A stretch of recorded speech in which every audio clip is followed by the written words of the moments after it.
सारा दिन एक कण की हो सकता, पता नहीं कितने चक्कर काटती है एक कण के लिए, एक पल की चैन नहीं। तो उनका स्वभाव ये होता है कि माया के लिए संघर्षशील रहते हैं, भक्ति के लिए कहते हैं तो कहते हैं मुझे समय नहीं, और भक्ति सुनाना चाहते हैं तो उनके गले उतरती नहीं, उठकर चले जाते हैं। तो क्या बताते हैं कबीर साहब, कहते हैं कबीर पिछले पाप से हरि चर्चा ना भावे ना सुहावे, कहूंगे कह उठ चले ना और बात चलावे।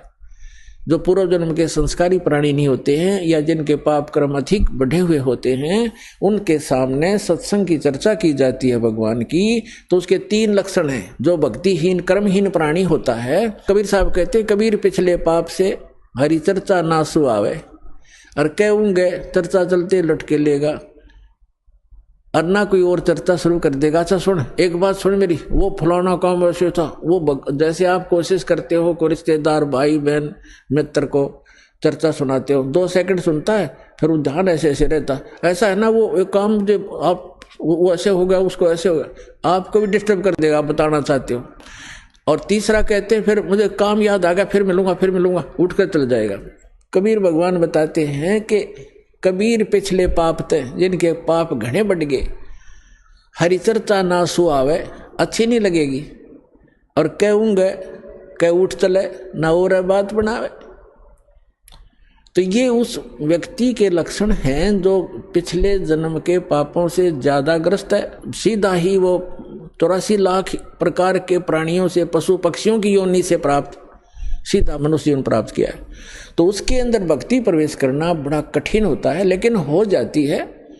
उसको थोड़ा ज़्यादा समय लगेगा इस ज्ञान को समझने में, और शुरुआत एक बार हो जाती है, धीरे धीरे किसी ना किसी जन्म में तो वो हो ही जाती है।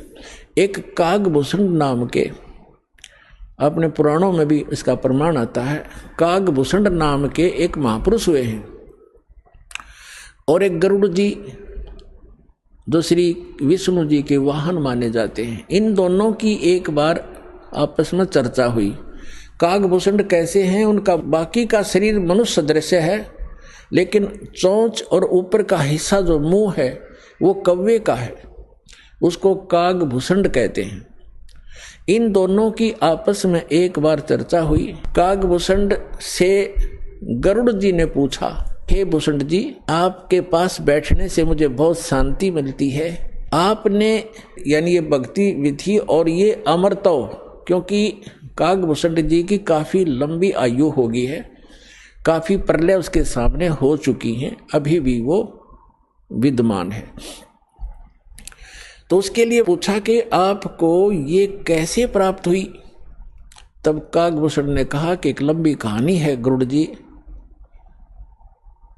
मैं एक बार 20 वर्ष की उम्र थी मेरी, और एक भयंकर अकाल गिर गया।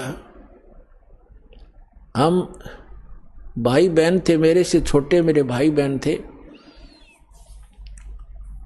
उस अकाल के दौरान वो भूख सहन नहीं कर सके, उनकी मृत्यु होगी, मेरे माता पिता की भी मृत्यु होगी, वो भी भूख सहन नहीं कर सके।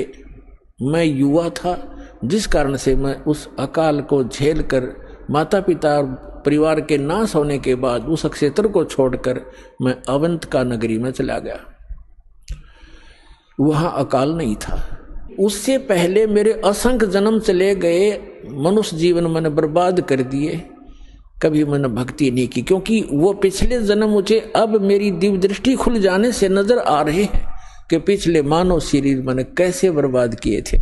तो बता रहा कि पिछले जन्म मैंने बहुत नाश कर दिए, और एक जन्म जो मेरा हुआ, माता पिता मेरे भाई बहन मर गए भूख से तड़प कर। ऐसी खिली फुलवाड़ी थी हमारे घर की, सारे भाई बहन खुशी खुशी रहते थे, और एक वर्ष में ऐसी जुल्म गिर गया, ऐसा कहर टूट गया, हमारा नाश हो गया।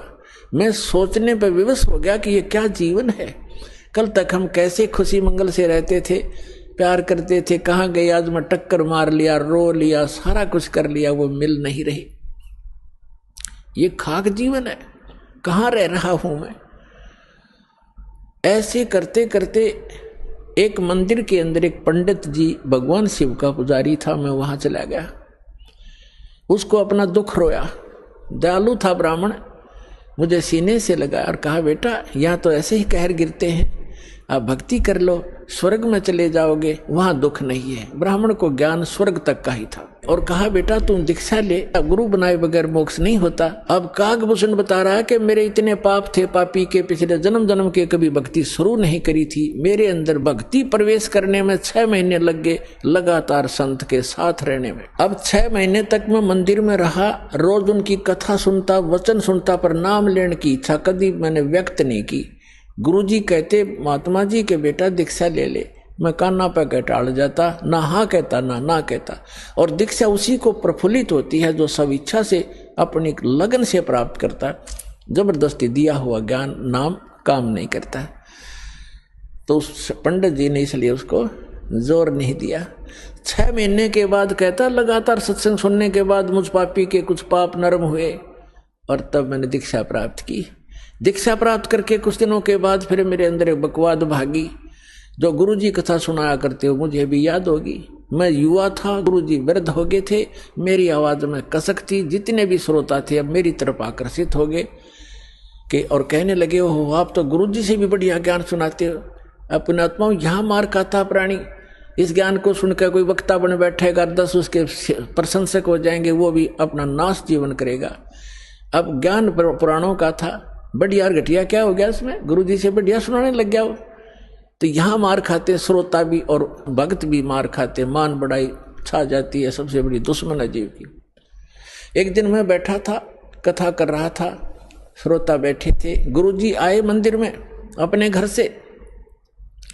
मैंने खड़ा होकर सत्कार नहीं किया क्योंकि मैं अपनी बेइज्जती समझूं था कि खड़ा होऊंगा तो सबका अट्रैक्शन इधर गुरुजी की तरफ हो जाएगा। अब मैंने बैठे बैठे दर्शन कर लिए, ऐसे बस थोड़ा सा नाम मात्र सा सिर झुकाया, खड़ा नहीं हुआ मैं। अब गुरुजी तो आए थे अपना लगे पूजा पाठ करने मंदिर में, एक कोने में बैठकर वह आकाशवाणी हुई मंदिर में, कह रहे दुष्ट तूने अपने गुरु का अनादर किया है, तुझे 1 लाख वर्ष के लिए नरक में डालता हूं। भगवान शिव की आकाशवाणी हुई, क्योंकि ब्राह्मण शिव का पुजारी था। अब वो आकाशवाणी सुन ली गुरुजी ने। उसने कहा, अरे बेटा भूषण, उसका नाम कुछ और था उसमें, बेटा भगवान क्यों नाराज हो गया तेरे से। गुरुजी ने नहीं ध्यान दिया कि इसने मेरा आदर किया या अनादर किया। संत के विषय में एक वाणी कही है गरीबदास साहिब जी ने कि आदर अनादर करो क्यों ना कोई, मम शरण जगत जान छोई। अब संत ये नहीं देखते आदर अनादर को, लेकिन शिष्य को हानि घनी हो जाती है जो आदर नहीं करता, नियमित नहीं रहता। तो उस गुरु ने पूछा, बेटा क्या गलती करती, भगवान आपसे क्यों रुष्ट हो गए। अक्षमा याचना कर, दयालु है भगवान, माफ कर देंगे तेरे को। और खुद भी अर्ज की, हे भगवान बच्चा है आपका, गलती होगी, बालक है, अक्षमा करो। तब उसने आकाशवाणी की फिर दोबारा भगवान शिव ने, जब ये निकम्मा व्यक्ति अपने गुरु का आदर नहीं करता तो मेरा क्या आदर करेगा। गुरु एक रिहर्सल करनी होती है गुरु जी को भगवान की तरह मानकर, क्योंकि हम जैसा व्यवहार गुरु जी के यहाँ कर रहे हैं तो परमात्मा इस रूप में आपको वहाँ ऊपर जा करके आपकी परीक्षा लेगा। एक स्थान है मानसरोवर पर, तो वहाँ जो जैसा भाव आपका यहाँ वैसा वहाँ होगा, जैसे स्वप्न में होता है। तो वहाँ से वापस आने के बाद फिर आप बहुत युगों तक वहाँ नहीं जा पाओगे। इसलिए एट प्रेजेंट आपने गुरु जी के साथ ऐसा व्यवहार करना चाहिए, ऐसा बोलना चाहिए जैसे हम भगवान से कर रहे हों। तो इस प्रकार ना करने से तब उसने कहा कि जिसने आपका अनादर किया, आपका नहीं मेरा अनादर किया, इसको 1 लाख वर्ष तक नरक में डालूंगा।